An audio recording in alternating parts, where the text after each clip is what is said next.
विद्यार्थियों, अब आप लोग देखेंगे इस वीडियो में अपनी जो पहली रचना है उड़ चल हारिल, इसकी हम चर्चा करेंगे। पहली इकाई की पहली रचना, इसके कवि हैं सच्चिदानंद हीरानंद वात्स्यायन अज्ञे जी। नाम जरा लंबा है कवि का। यदि आपको नाम याद करने में अड़चन हो तो आप अज्ञे भी याद रखेंगे तो चलेगा, क्योंकि सच्चिदानंद हीरानंद वात्स्यायन जी जो हैं हिंदी साहित्य में अज्ञेय के नाम से चर्चित है। बड़े ही चर्चित कवि रहे। पहले मैं इनका थोड़ा परिचय बता दूं आप लोगों को। देखें, जन्म 1911 देवरिया उत्तर प्रदेश, मृत्यु 1978 दिल्ली। सच्चिदानंद हीरानंद वात्स्यायन अज्ञेय जी आधुनिक हिंदी साहित्य के जाजल्यमान नक्षत्र और बहुमुखी प्रतिभा के धनी व्यक्ति हैं।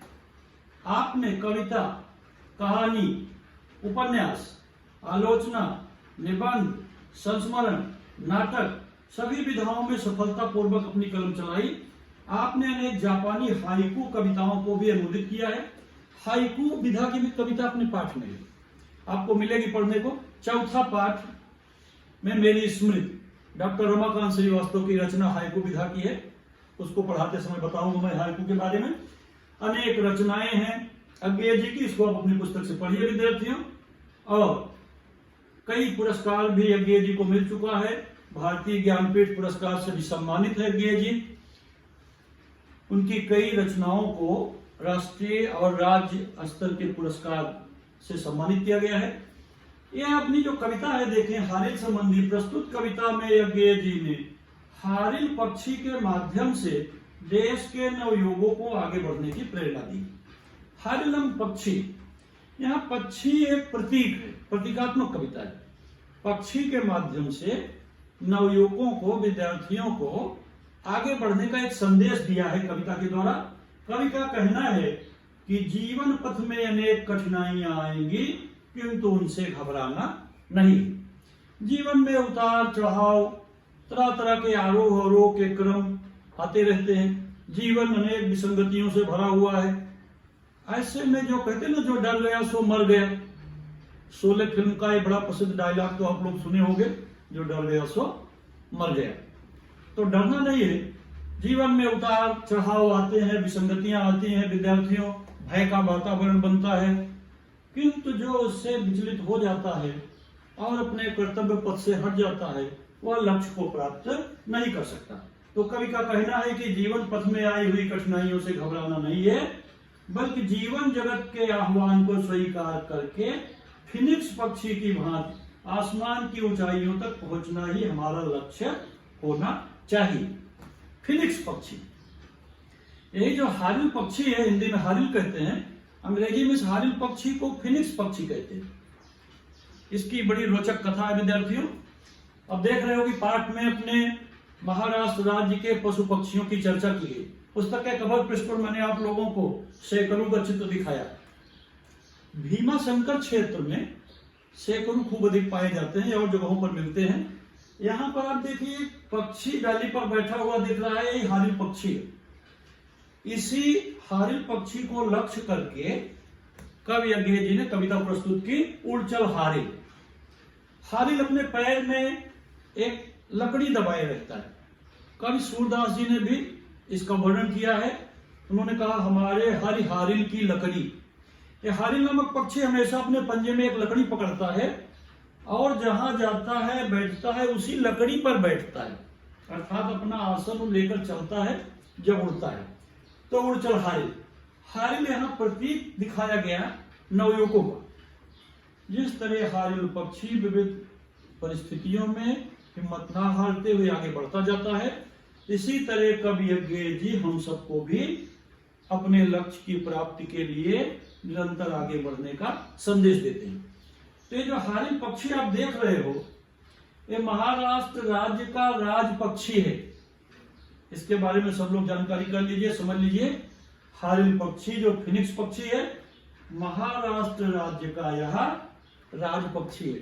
इसी तरह प्रत्येक राज्य के राजकीय पशु पक्षी हैं, राष्ट्रीय पशु पक्षी हैं। जैसे हमारा राष्ट्रीय पक्षी मोर है, आप लोगों को पता है। राष्ट्रीय पशु बाघ है। तो इसी तरह महाराष्ट्र का राष्ट्रीय पशु सैकड़ों दिखाया गया। और पक्षी हारिल पक्षी। तो अब आप सब लोग हारिल पक्षी के बारे में जान गए होंगे विद्यार्थियों। अब मैं आप लोगों को पुस्तक की कविता जो है अपनी पहली, इसके बारे में देखेंगे। उड़ चल हारिल नामक कविता। कविता की पंक्तियां मैं सोचता हूं एक बार कविता को हम अच्छे से पढ़ दें। आप लोग भी मेरे साथ कविता का वाचन करिए, फिर मैं अगले वीडियो में आप लोगों को कविता का भावार्थ बताऊंगा, क्योंकि एक ही वीडियो में सारी बातें बड़ा लंबा हो जाती है तो वीडियो अपलोड नहीं होता। साथ ही साथ जो विद्यार्थी अभी तक चैनल को सब्सक्राइब न किए हों वो लोग सब्सक्राइब करते रहें, इससे आपके साथियों का मनोबल बढ़ता है। तो कविता देखिए आप लोग। मैं एक बार कविता का वाचन करता हूं। कैसे कविता को पढ़ेंगे ऐसे आप लोग कविता का वाचन किया करें।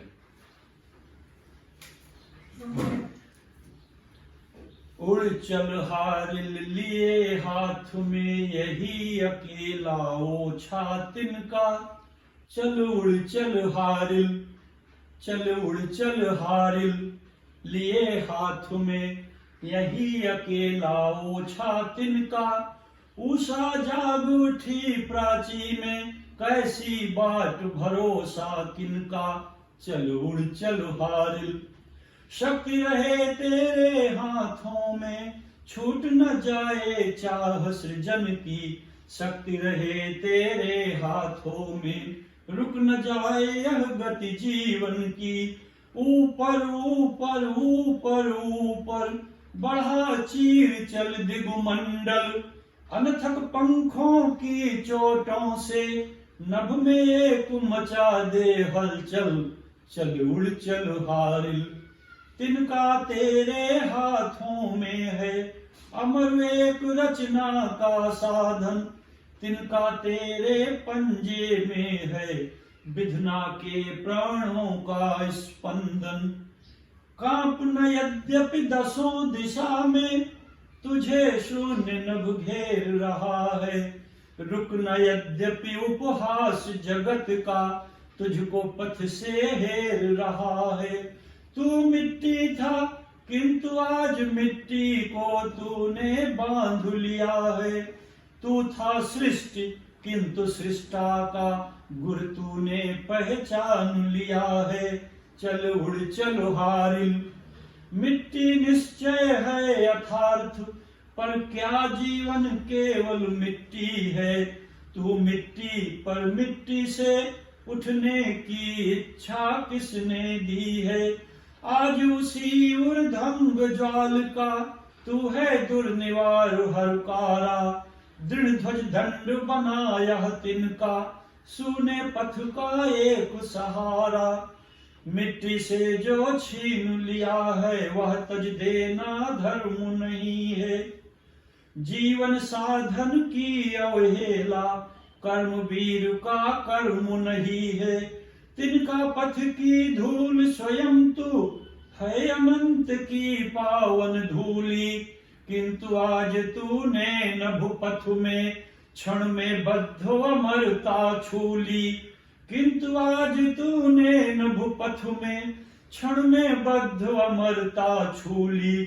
उषा जाग उठी प्राची में आवाहन यह नूतन दिन का, उड़ चल हारिल लिए हाथ में एक अकेला पावन तिनका, चल उड़ चल हारिल, चल उड़ चल हारिल, चल उड़ चल हारिल लिए हाथ में एक अकेला पावन तिनका, प्राची जाग उठी प्राची में उषा जाग उठी प्राची में, किसकी राह भरोसा किसका, चल उड़ चल हारिल। धन्यवाद।